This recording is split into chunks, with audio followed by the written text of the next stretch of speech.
Besarnya aset negara diyakini dapat menjadi harapan baru bagi perekonomian. Pasalnya, revaluasi nilai barang milik negara diperkirakan mencapai 8.000 triliun rupiah ini berpotensi menjadi alternatif pembiayaan pembangunan di tengah terbatasnya ruang fiskal. Bahkan, berpotensi menjadi sumber penerimaan baru bagi negara.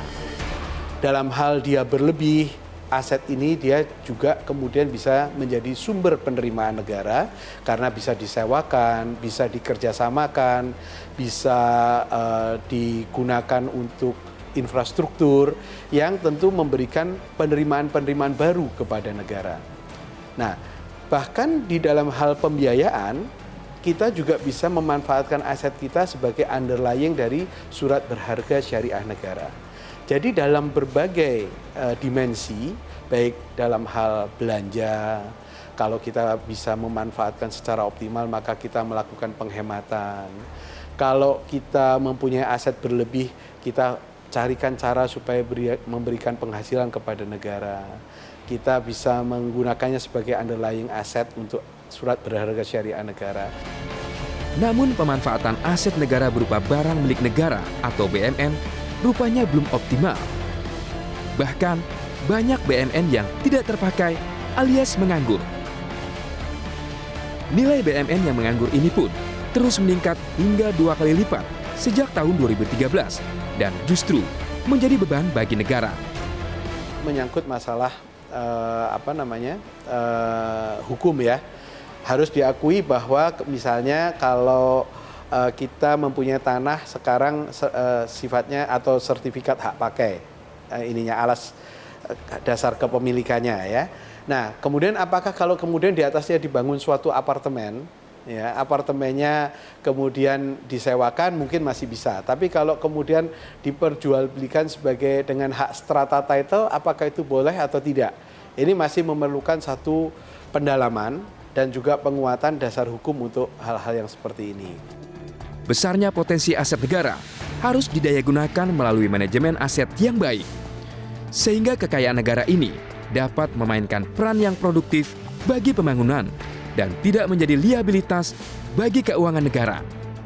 Apalagi, menurut laporan Bank Dunia, optimalisasi aset negara mampu mendongkrak penerimaan negara hingga 1,5% dari PDB. Lalu bagaimana strategi pemerintah mendayagunakan aset negara bagi kemajuan perekonomian?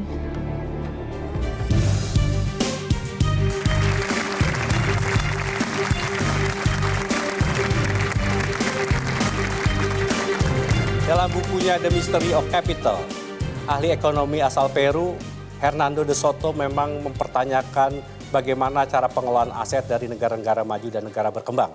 Negara-negara maju pandai untuk melegalkan aset-aset yang dimiliki dan dengan itulah mereka mampu melakukan sekuritisasi.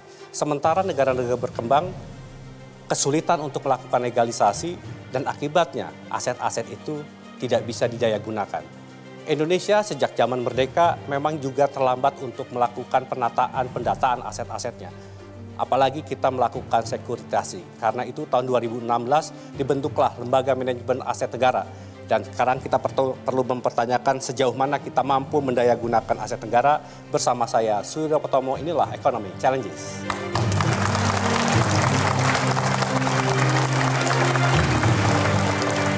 Dan untuk membahas isu yang sangat menarik ini, telah hadir di studio Direktur Utama Lembaga Manajemen Aset Negara, Rahayu Puspasari. Bu Puspa, silakan. Kemudian kita mengundang Direktur Utama Waskita Realty, Pak Tukijo. Guru Besar Fakultas Ekonomi dan Bisnis Universitas Indonesia, Renat Kasali. Dan yang tidak kalah pentingnya untuk kita dengar pandangannya, Direktur Eksekutif dari Cita, Justinus Prastowo.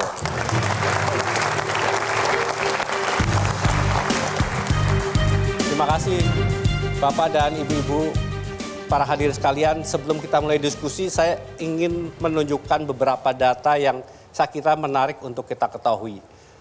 Tahun 2007, barang milik negara nilainya baru sekitar 1.500 triliun.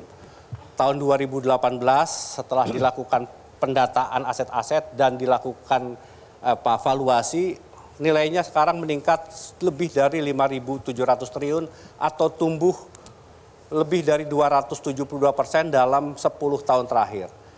Dan kalau kita lihat sejauh mana aset-aset itu dipergunakan untuk kepentingan pembangunan, kita lihat di negara-negara maju mulai dari Portugal sampai ke Amerika Serikat, mereka bahkan bisa melakukan sekuritisasi nilainya lebih besar daripada asetnya. Karena itu nilai bersihnya itu sudah negatif. Tetapi Indonesia, kita lihat nilai aset yang dimiliki dengan liabilities-nya, kita nilai bersihnya jauh lebih tinggi. Inilah yang saya kira bisa kita manfaatkan untuk mendorong pembangunan. Yang terakhir kalau kita lihat, aset barang milik negara yang belum dioptimalkan. 2017 itu ada sekitar 21%, 2014 ini angkanya mungkin lebih dari 20%, tetapi tahun 2016 kita sudah tingkatkan menjadi 40%. Inilah yang saya kira menjadi sesuatu yang sangat menarik dan kita lihat nilai barang milik negara ini setelah meningkat dari tahun 2007 hanya 441 triliun, pada tanggal 31 Desember 2011 setelah diaudit itu nilainya sudah mencapai hampir 1.700 triliun. Dan kita lihat lagi tahun 2016 angkanya sudah menjadi 2.188 triliun dan sekali lagi inilah yang tentunya akan menjadi modal kita untuk melakukan dan mempercepat pembangunan. Saya ingin mulai dari Bu Puspa. Apa sebetulnya menjadi kesulitan kita untuk melakukan pemanfaatan dari aset negara sekarang ini, Bu Puspa? Oke. Terima kasih Mas Tommy. Mungkin sebelum saya jelaskan perlu kita ada dalam pemahaman yang sama bahwa sebenarnya aset negara secara nature pertama kali diadakan untuk mendukung kebutuhan tentunya operasionalisasi pemerintah. Itu yang disebut dengan mandatory function ya. Nah, dalam perjalanannya tentunya aset tersebut mengalami penambahan, pengurangan dan sebagainya.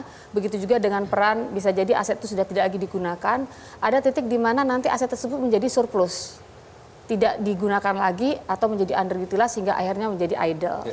Nah, dalam kondisi ini ketika kita bicara nilai aset yang demikian besar, kita bicara aset yang majority adalah mandatory function tadi yang digunakan untuk tugas dan fungsi pemerintah dan sampai hari ini aset tersebut masih digunakan. Tetapi ada aset-aset yang bersifat surplus yang kemudian kalau dibiarkan maka akan banyak opportunity yang hilang. Oleh karenanya harus dimonetisasi atau harus ditingkatkan manfaatnya. Entah itu secara finansial ataupun secara manfaat sosial. Nah, apa kesulitannya ataupun apa kendalanya di sana? Pertama, karena sifat aset tersebut awalnya memang untuk pemerintah, ketika di switch tentunya membutuhkan expertise tertentu ya. Dalam hal ini adalah expertise properti dan negara memang tidak aparatnya memang tidak dikhususkan untuk tujuan tersebut. Kedua adalah isu regulasi karena regulasi memang kalau kita bicara pemanfaatan aset, tentunya regulasi itu didesain sedemikian di dalam undang-undang, peraturan pemerintah dan sebagainya. Sementara dunia properti itu demikian agile, ya, demikian gesit bergerak dengan berbagai peluang. Sehingga ketika bisa jadi investor membutuhkan skema seperti ini, kemudian negara berbeda yang ditawarkan.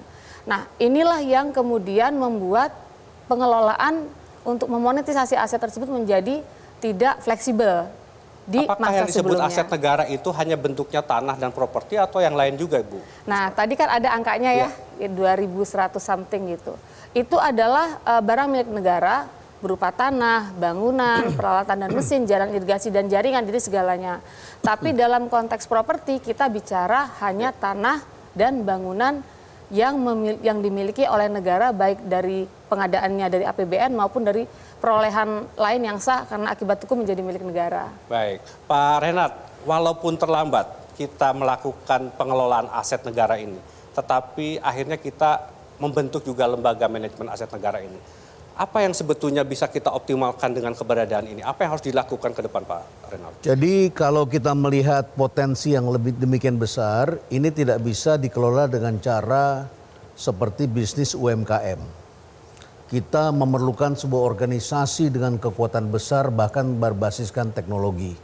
Karena aset